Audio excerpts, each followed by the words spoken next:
Hello, and welcome to another episode of Content Creators Unite, the show where we discuss all things content creation. So, if you want to learn how to grow your business using your blog, newsletters, books, maybe even a podcast, and more, you're in the right place.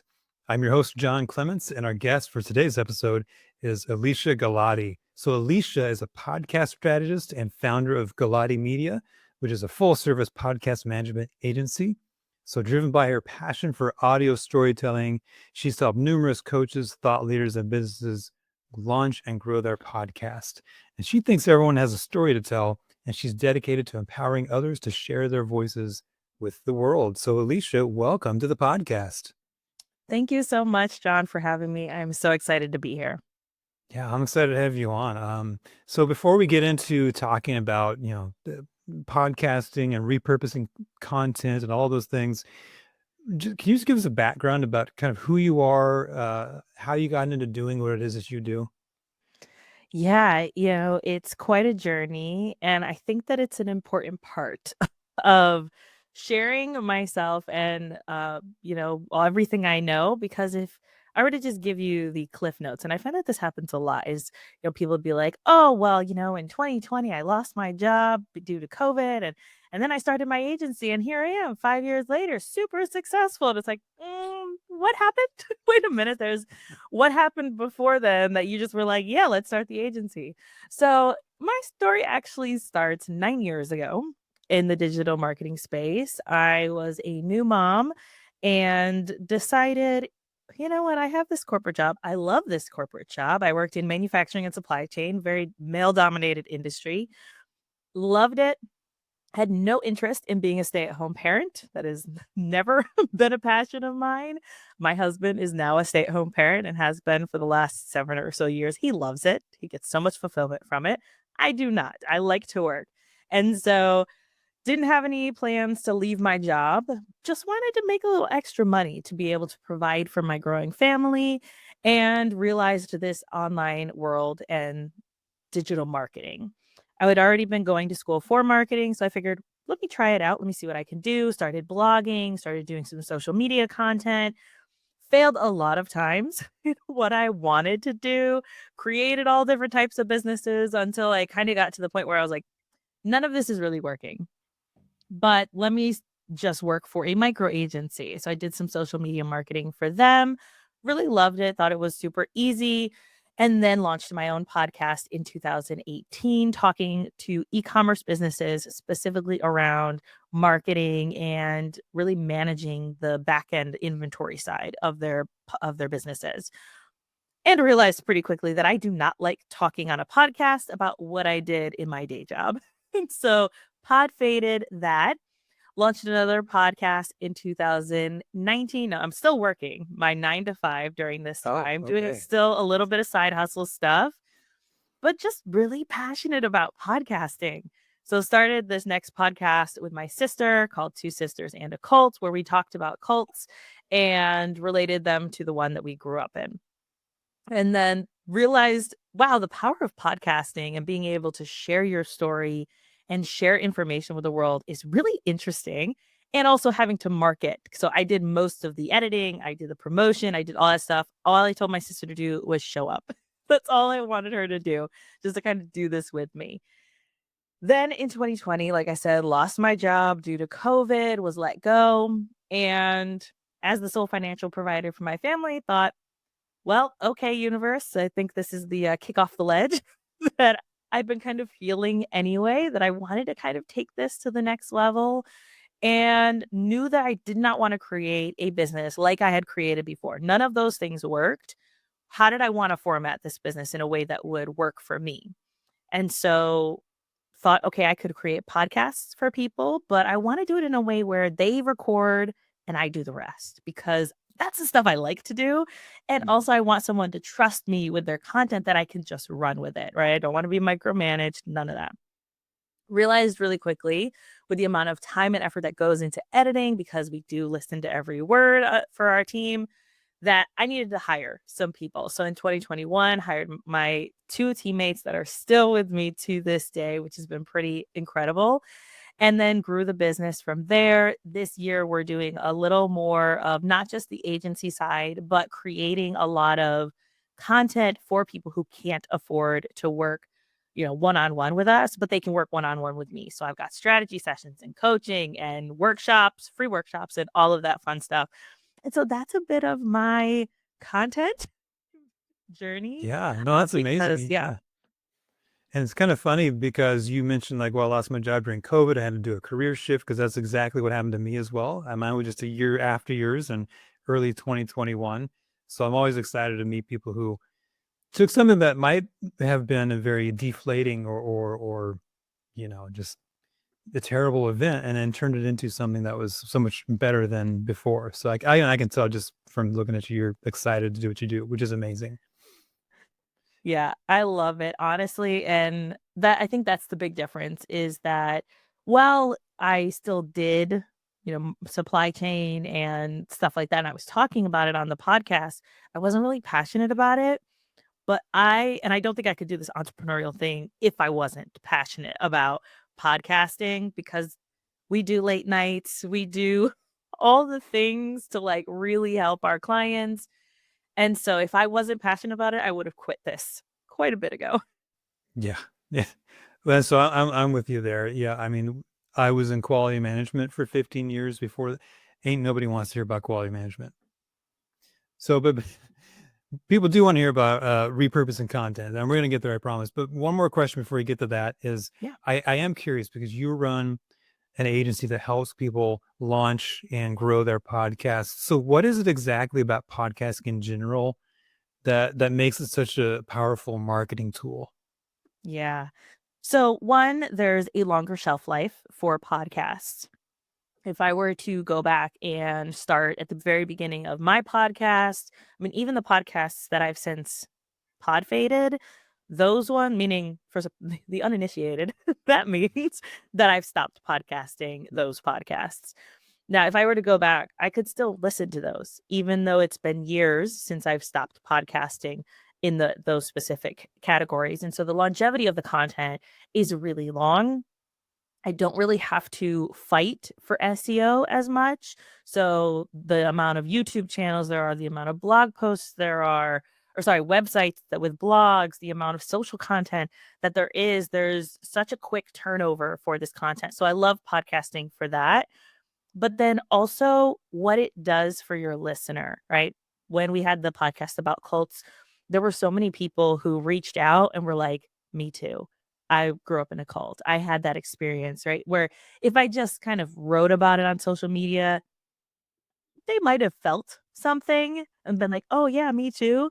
But from hearing us, hearing the inflection in our voices, the emotions that we were feeling in those moments as we were sharing these stories, that's what connects with your audience and even the business stuff, right? Like people have gotten on the phone with me and they're like, "No, I know I want to work with you. I feel like you're my best friend. I've been listening to your podcast for years." I'm like, super weird, but it's okay. I get it because I've been there too. Yeah, no, I love that. It definitely allows you to show kind of your personality, right? I feel like there's a term for that. I can't remember. But basically, like there's the podcasts I listen to. I feel like they're my friends. I know they're not my friends in my mind, but in my heart, I feel like these are my friends, right? Yep.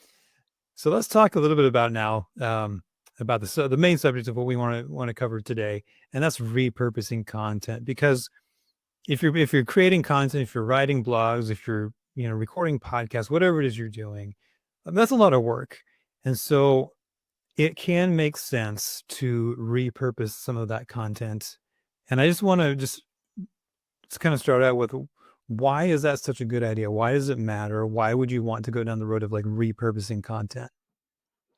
I think so often we have this idea that if we post one place, whether that's our website or a podcast or a YouTube video or even a LinkedIn newsletter, right?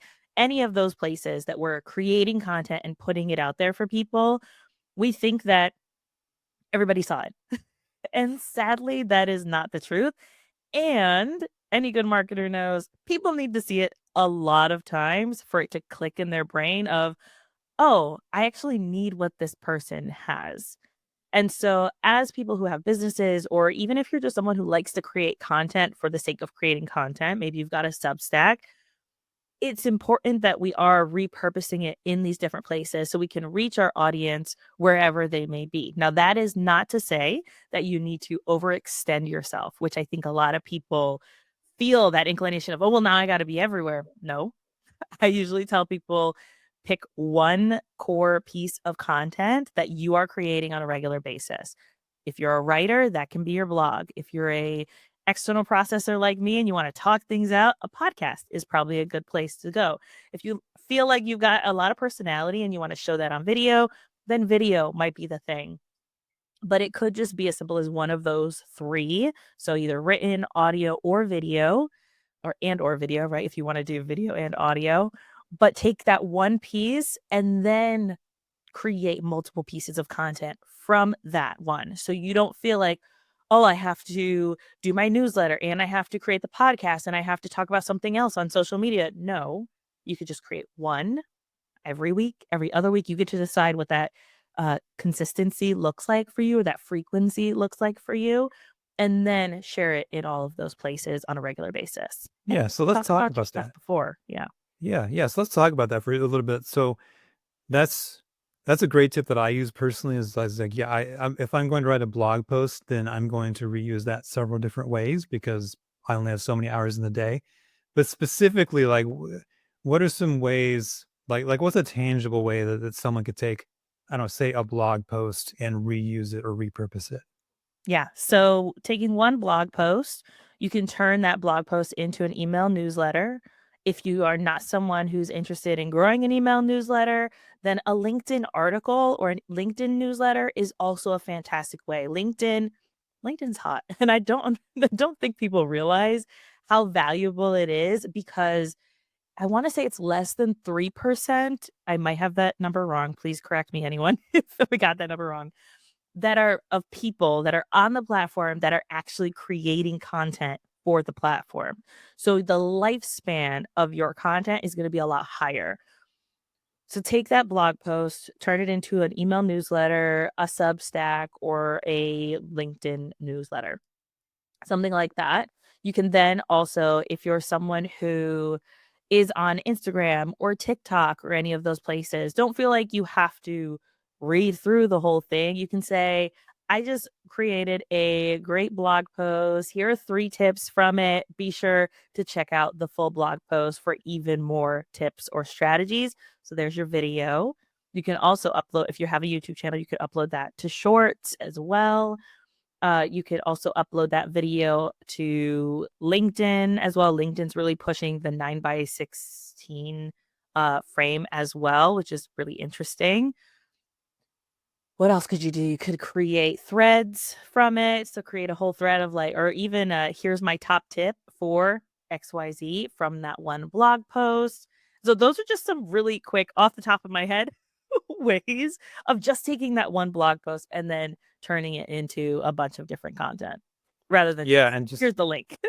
yeah, right. And so a couple points to, you said 3% of people on LinkedIn are doing all that. So that's the number that is floating around that I've seen. I've never seen like the scientific study that says it, but that's the generally accepted number. So you're absolutely right. Um, and to your point, like just so the listeners can get another example. So when I write a blog post, or actually usually my process is I write a LinkedIn newsletter, and then that newsletter becomes a blog post as well. And then it becomes an email newsletter to my email list. And then sometimes I make it a carousel. So I have a Canva account and I like make a carousel out of it.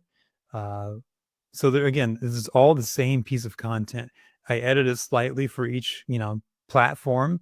But to your point, like that, I can write one newsletter and get like 4 or 5 different things out of it. They're all different, appealing to different people at different times. And I've only done, a little more than 100% of the normal work. Yeah. And that's how I'm curious. And for the listeners, they might be curious too. The cadence or the frequency of your LinkedIn newsletter. Is it weekly, biweekly, monthly? What does that look like? Yeah, what I decided for me was that biweekly is the right amount. That's what I can commit to and get done in a consistent manner.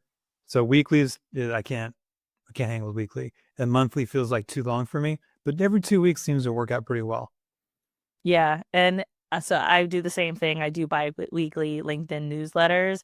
And I actually, so for myself, for my educational and authority content, what I'll do is on the first week, so the 4 weeks of the month, the first week I'll do a LinkedIn article, have a guest on my podcast. The second week I'll do a solo episode. So every week there's some type of authority content from me, but in a bunch of different places. And then the team repurposes a bunch of different ways. Yeah. So let's talk about that for a second. How important is it, do you think, to have that? I'm not gonna call it a schedule, a calendar, maybe a cadence, right? Is that something where you feel like it's really important to know that week 1 I'm doing this, week 2 I'm doing that, or is it okay to be more organic, how I feel in the moment? So I think this really depends on you as a person, and you have to decide, right? Which I know is not a great answer, but I promise I'll explain a little more. I'm someone that I can crank out content left and right. And this goes back to like a bit of human design. I'm not a human design specialist whatsoever. I had someone on my show who like talked about, if this is your human design, here's the kind of content that you like to create and here's how you probably like to create it. But I'm a generator, so I can crank out content left and right. I don't need to think about it. Oh, someone has a question. Perfect. I can answer that in 10 minutes or less. Super easy for me to get those out. Whereas someone who maybe has to be in flow, or maybe they have a lot of ideas, but they got to feel it to feel inspired to do it. Having a biweekly cadence for them might make more sense, where, yeah, I got to do something this week. Okay, I'm going to get something out, but I also kind of want to feel what I'm talking about. Whereas then you have the manifestors, which is the opposite, like other side of the generators, which they just go with the flow. They don't need any kind of cadence. They just need to really feel it. And then they're going to produce content whenever they feel inspired to do so. I think that business owners and people who regularly create content tend to fall in the manifesting generator, the generator side, where we can crank out content, or we maybe need to feel a little inspired about what we're talking about. And so finding that kind of balance. But when you're coming up with your frequency, like how often you're going to be creating content, I think that it's important that first you look at your capacity. Look at it, see what you can honestly commit to, and maybe dial it back a bit. Which I know is like, wait, what? No, if you think, oh, I could do it every week, that's no problem. Maybe start off with every other week and see how that feels, and then increase it to every week.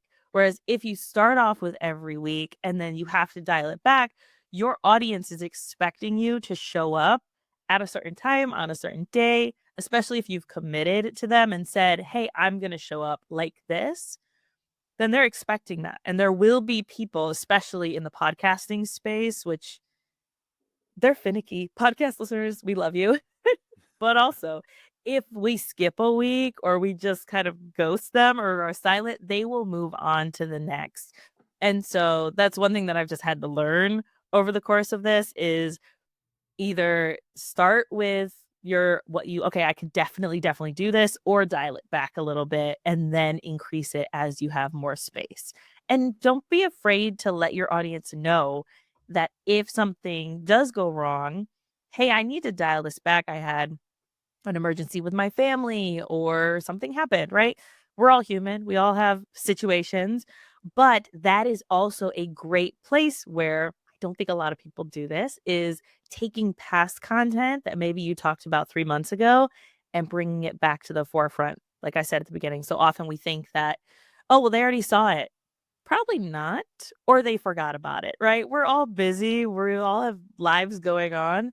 And it's easy to forget what we saw, where we saw it, because we're consuming so much content. So if you are sick, or are you realizing, oh, wait, no, I actually don't have any content for this week, or I'm feeling, under the weather, or a kid got sick, whatever it is, grab that past content. I usually say go back 3 months, 6 months, whatever you've got. But 3 months is a pretty good turnaround. Grab that and then repurpose it in a different way, or maybe reshare it however you need to get some content out there. Yeah, no, I love that as well. The only thing I would add to that is something that I found for me is I'm not 100% perfect at this, but if you can develop a bit of a backlog, that can also guard against, my kid got sick or it snowed and now there's no school. Not that that ever happens. But yeah, I love the idea too of repurposing because you're absolutely right. Whatever you posted 3, 4, 5, 6 months ago, you could post it as is today and no one would know. That doesn't mean you should. I mean, maybe you need to edit it, maybe you need to update it based on what you know now. But yeah, absolutely. Go back and repurpose. So that brings me to another question, and that really has to do with balancing this because there's creating new content, there's repurposing content, there's even going back and editing and updating old content in the case of like a blog or something. How do you manage or advise your clients maybe to manage and balance like how much time should I be putting toward new content versus repurposing content? Yeah. So what I actually recommend is automating the repurposing in any possible way that you can so you don't have to be so hands-on.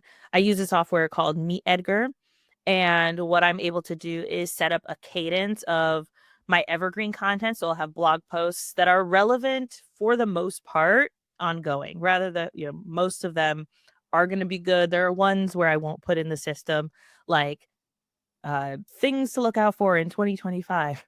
That's not really going to be evergreen. But if it's just like, here's a strategy on some marketing tips for podcasting, people can look at that whenever. And so what I did was I took all of my core content, those educational posts, those educational blog posts, all that stuff, and then put it in the system. And then every Tuesday, one of those automatically goes out to my LinkedIn business page and my Facebook business page. That way, I don't have to worry about resharing that past content and not like, let's just move forward. Batch recording is a great focus for when you are recording stuff for current content or future content. Batch as much as you possibly can, whether that looks like planning it in batches, right? Like if you're someone who just needs to kind of like, I need to plan all this stuff out, recording it in batches as much as you can. I've done up to 8 solo episodes in one day. Do not recommend doing that. It is a lot. Most I can do is 4 right now. And those are like 15 minutes episodes, right? Very short and easy to do. And so do like batch record as much as you can or batch ahead, right? For my podcast, the guest episodes, I'm actually about 3 or 4 months ahead in recording. So anyone I record with now isn't going to go live for about 3 or 4 months. And I let them know that ahead of time, right? And then for my solo episodes, because I do 2 a month, what I do is I will actually batch record those in one day. And then my team has them for the next month, and it's super easy for me. Then coming up with the social content. Okay, I know that this week I want to talk about this, and the next week I want to talk about this. Let's plan all that out.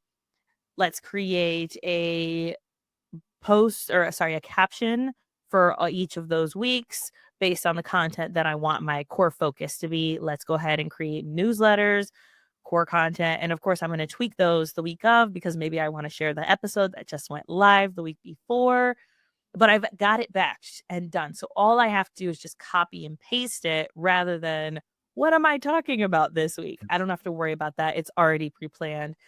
And that allows me to have space to follow my curiosity.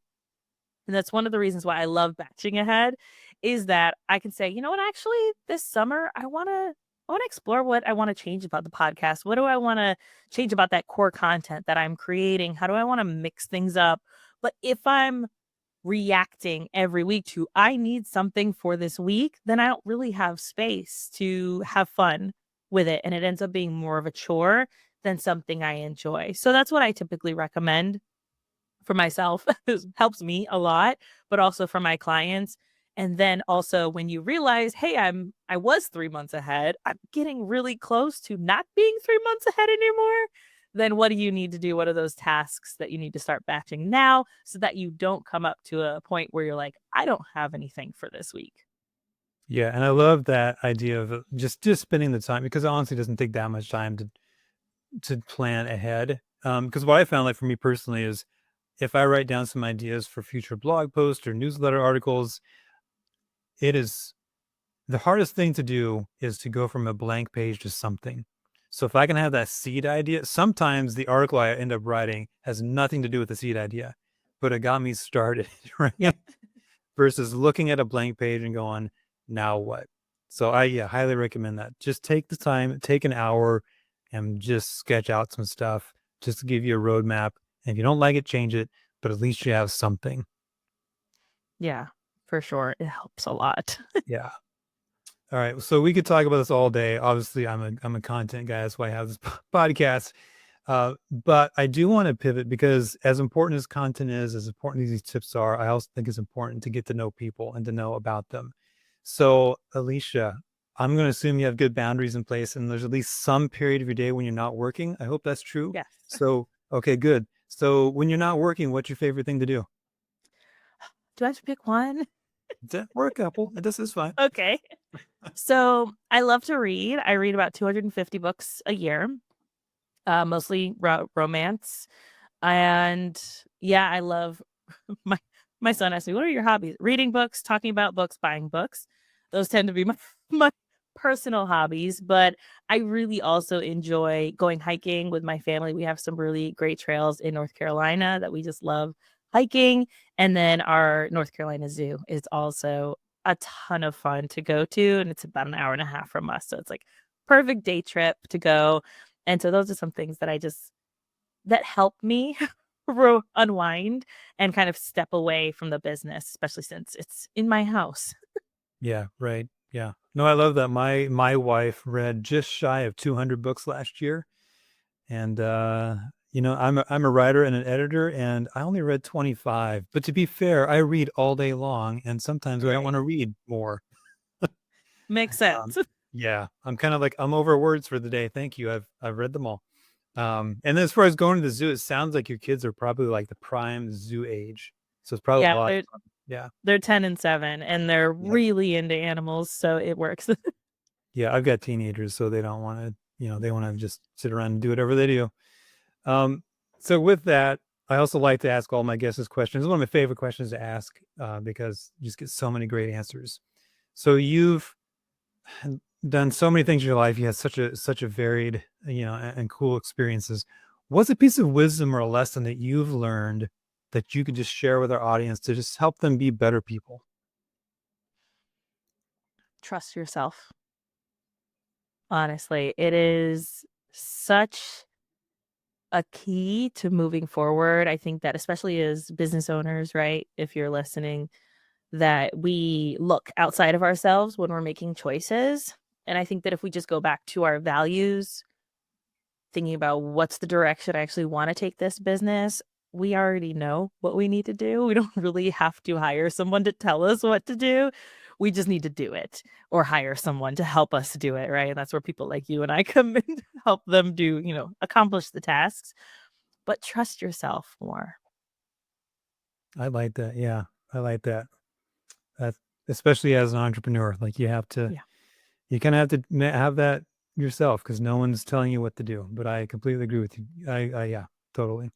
So, Alicia, it's been great. For people who want to get to know more about you, or maybe there's someone who's listening who's saying, you know what, maybe I do want to start a podcast. Where can people go to learn more about you? I've made it super easy. You can go to helpmypod.com and that will give you resources, freebies, workshops. I've got some low ticket things under $100 that you can buy, or you can spend some time with me, getting to know me, listening to my podcast, which when this airs will be rebranded from listeners to leads to podcasting unlocked. So if you're listening, wherever you're listening to this, we're also available there as well. Awesome. And yeah, for sure, go check those out. We'll have those links in the description. I went and checked them out before we recorded, and I found several articles where I said, "Oh, I need to do these things. I'm going to go implement these things." So thank you for that. Yeah. And so again, just thank you so much for the conversation. I've had a great time. And for those of us who are listening, if you enjoyed our discussion today, be sure to subscribe so you don't miss out on future episodes. I bring in the best experts in the content creation space. I get them to share their secrets so you can grow your business. And with that, have a great day, and we'll see you next time on the Content Creators Unite podcast.